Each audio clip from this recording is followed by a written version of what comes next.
আসসালামু আলাইকুম ওয়া রাহমাতুল্লাহ। আজকে আমি আপনাদের সামনে আলোচনা করব স্লাইস টুল নিয়ে। স্লাইস টুল আসলে আমরা কেন ব্যবহার করব? স্লাইস টুলের নামটা শুনেই আপনাদের অনেকে হয়তো বুঝতে পেরেছেন যে আসলে স্লাইসটা হচ্ছে কাটাকাটির কাজ করা। এক কথা, আপনি যখন কোনো টেমপ্লেটের কোনো বিশেষ অংশ আপনি এইচটিএমএল অথবা সিএসএস ভার্সনে কনভার্ট করতে যাবেন, যে অংশটি আপনার রিক্রিয়েট করা সম্ভব নয়, সেইটিকে আপনি যখন এইচটিএমএল এ কনভার্ট করতে যাবেন, তখন কিন্তু আপনার এই স্লাইস টুলটি খুবই গুরুত্বপূর্ণ এবং অনেক কাজের, এবং এটি অনেক কাজে লাগে।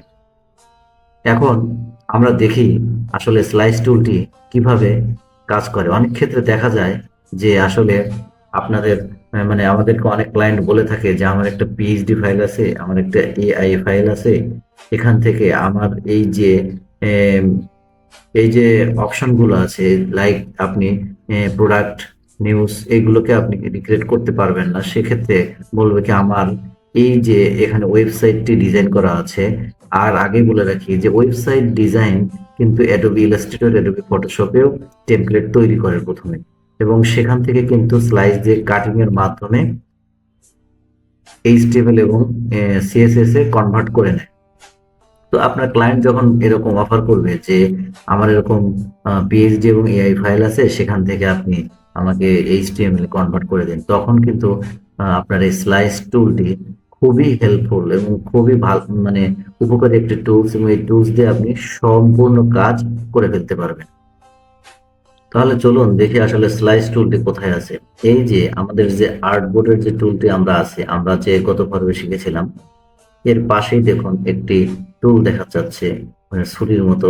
সেটি হচ্ছে স্লাইস টুল, এবং এই টুলের যে হোয়াইট অ্যারো অপশনটি আছে, এখানে যদি আমি মাউসের লেফট বাটন প্রেস করি, তাহলে দেখুন এটির আন্ডারে আরো একটি টুল আছে, সেটি হচ্ছে স্লাইস সিলেকশন টুল।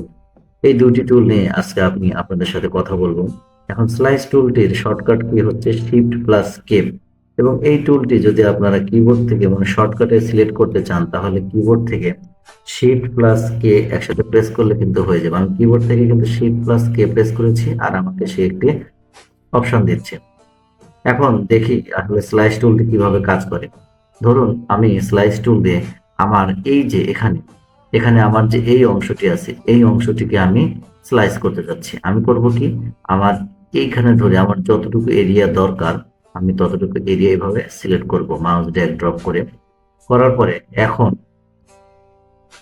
যদি মানে আপনি যদি মনে করেন যে আমার আসলে সিলেক্টেড যে এরিয়া, এটি সিলেক্ট করাটি ঠিক হয়নি, তখন আপনি করবেন কি, এই যে আমার যে এর নিচে যে আরেকটি টুল আছে স্লাইস সিলেকশন টুল, এইটি সিলেক্ট করবেন। করার পরে এইটি সিলেক্ট করার পরে দেখুন সে কিন্তু এই যে আপনাকে কিন্তু মুভ করার অপশন দিচ্ছে। এই যে দেখুন, আমি আবার করে দেখাচ্ছি, আমি একটু উপরে নিয়ে গেলাম, দেখুন সে কিন্তু বক্সটি অলরেডি উপরে উঠিয়ে দিয়েছে। আমি কন্ট্রোল জেড চেপে আবার আমরা আগের পজিশনে নিয়ে আসলাম। তারপরে আপনি যদি এই স্লাইস সিলেকশন টুলটি সিলেক্ট থাকা অবস্থা যদি আমার যে এই লাইনের যদি আপনি মাউস এরকম করে ধরেন, এই যে দেখুন, এই যে ধরলাম, ধরার পরে সে কিন্তু আমাকে এইটি বড় ছোট করার অপশন দিচ্ছে। এই যে আপনি কিন্তু এখান থেকেও এই কাজটি করতে পারবেন। এই যে আপনি কিন্তু খুব সহজেই এই কাজটি এখান থেকে করতে পারেন। আবার দেখুন কর্নারে যদি আমি ধরি, তাহলে দেখুন সে কিন্তু আমাকে এদিকেও বাড়ানোর একটি সুযোগ করে দিচ্ছে। তো এইটা হচ্ছে আমাদের স্লাইসিং করার প্রথম অপশন। এখন আমি কন্ট্রোল জেড চেপে আবার পিছনে চলে গেলাম। এই যে এখন আমি স্লাইসিং এর আরো একটি অপশন আপনাদেরকে দেখাবো। ধরুন আপনি এই যে প্রোডাক্টটি আছে এইটিকে স্লাইস করবেন। এখন এই যে প্রোডাক্টটি আছে এইটিকে সিলেক্ট করবেন। এইটি সিলেক্ট থাকা অবস্থায় আপনি অবজেক্ট অপশনে চলে যান। যাওয়ার পরে এই যে এখানে দেখুন আমার স্লাইস অপশনটি আছে, এখানে দেখুন অনেক অপশন আছে, কিন্তু ভিজিবল মাত্র তিনটে অপশন আছে। একটি আছে মেক, একটি আছে ক্রিয়েট ফ্রম সিলেকশন। আমি সিলেক্ট করব এইটাকে। ক্রিয়েট ফ্রম সিলেকশন যদি আমি সিলেক্ট করি, তাহলে দেখুন আমি একটু জুম করি তাহলে আপনাদেরকে বোঝাতে সুবিধা হবে। এই যে দেখুন, আমি যখন অবজেক্টটি সিলেক্ট করে স্লাইস অবজেক্ট থেকে আমি যখন স্লাইসে গেলাম, সেভাবে যদি কাজ করলাম, মানে সেখান থেকে যদি আমি মেক সিলেকশন দেই, তাহলে দেখুন আমার এইটা কিন্তু সর্বাধিক অ্যাকুরেট হয়েছে।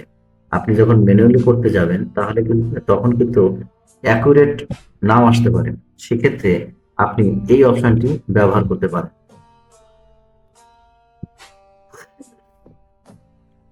এখন কন্ট্রোল জেড চেপে আমি আবার পিছনে চলে গেলাম।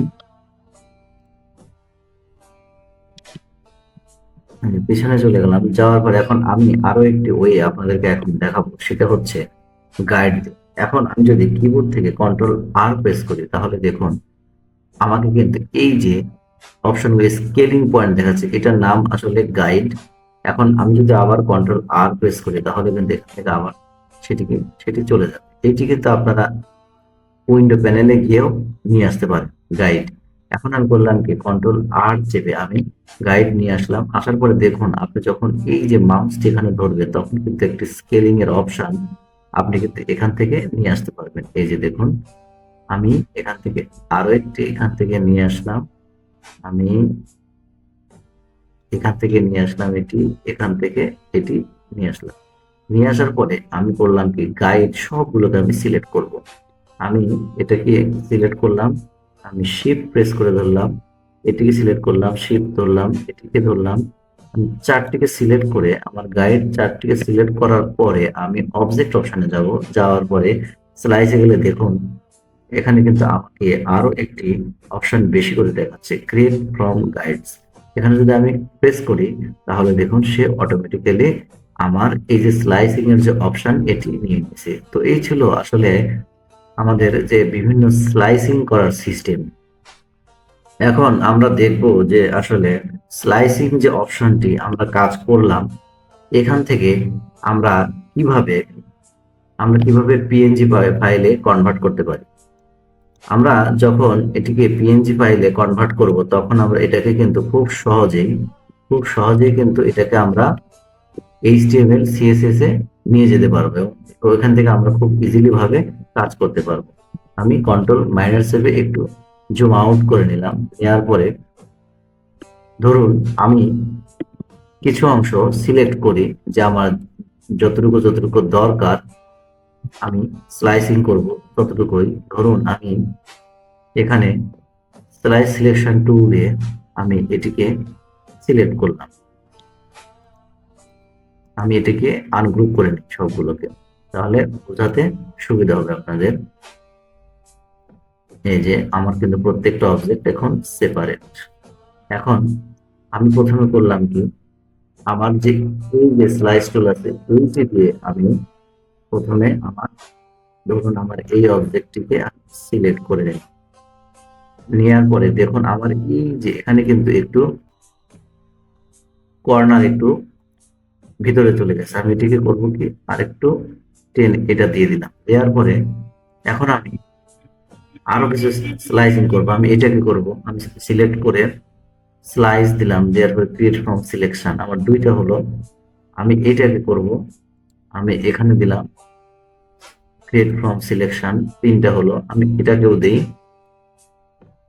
আমি এখানে এটা দিলাম ক্রিয়েট ফ্রম সিলেকশন। তো আমাদের অলরেডি সিলেকশন করে ফেলেছি মানে বেশ কিছু অবজেক্ট। এখন আমরা দেখবো আসলে এটাকে কিভাবে আমরা এক্সপোর্ট করতে পারি। এখন দেখি আসলে আমরা এইসব এলিমেন্ট কিভাবে এক্সপোর্ট করবো। আমি ফাইল অপশনে চলে যাব, যাওয়ার পরে এই যে দেখুন এক্সপোর্ট, এখানে যে আমার তিনটে অপশন আছে তিনটির একদম নিচে যে সেভ ফর ওয়েব লিগাসি এটাতে আমরা চলে যাব। যাওয়ার পরে দেখুন সে আমাকে একটু মেসেজ বার দেখাচ্ছে, আমি এখানে একটু জুম আউট করে নিই, আমি 50% করে দিই, আরো কমিয়ে দিই, তাহলে আমার ফুল ভিউটা চলে আসবে। আমি এখানে ফাইলের নাম দিতে পারি, আবার এখানে আমার কি ফরম্যাটে আমি নিব সেটাও দিতে পারি। আর আমরা যখন ওয়েবের জন্য কাজ করব তখন পিএনজিটা দেওয়াটাই বেটার, কারণ পিএনজি তে আমাদের কোনো ব্যাকগ্রাউন্ড আসে না, কিন্তু এই যে পিইজি এই ফরম্যাটে আপনার কিন্তু ব্যাকগ্রাউন্ড চলে আসবে, তখন কিন্তু আবার আপনাকে ফটোশপে নিয়ে সেগুলোকে ব্যাকগ্রাউন্ড রিমুভ করে তারপর কাজ করতে হবে। আমি এখানে পিএনজি রেখে দিলাম। দেওয়ার পরে এখান থেকে কিন্তু আপনি সাইজও এডিট করে দিতে পারবেন, পার্সেন্টেজও এডিট করে দিতে পারবেন। এখন দেখুন যে আমার এই যে এক্সপোর্টের যে একটি অপশন আছে অল স্লাইসেস, আপনি এখান থেকে অল ইউজার স্লাইসও দিতে পারেন, সিলেক্টেড স্লাইসও দিতে পারেন। আপনি যেটা যেটা স্লাইস করবেন আপনি যদি এটি সিলেক্ট করে এই যে আমার যে স্লাইসিং অপশনটি অলরেডি আগে আগে যেগুলো করা ছিল ওইগুলো কিন্তু এখানে আপনাকে দেখাচ্ছে। আপনি এই অপশনটি সিলেক্ট করে আপনি প্রথমে এটি সিলেক্ট করবেন, করার পরে আপনি শিফট চেপে, কিবোর্ড থেকে শিফট চেপে, এই যে দেখুন আমি যেসব স্লাইস করেছিলাম শিফট চেপে সবগুলোকে আমি সিলেক্ট করলাম। করার পরে আমি এখানে এক্সপোর্ট করার আগে আমি আপনাদেরকে দেখাই যে আসলে প্রিভিউতে আসলে কেমন দেখাবে। আমি যখন প্রিভিউতে চলে যাব তাহলে দেখুন আমার ওয়েব পেজে এটিকে কেমন দেখাবে সেটি কিন্তু আমরা এখানে প্রিভিউতে দেখতে পারবো।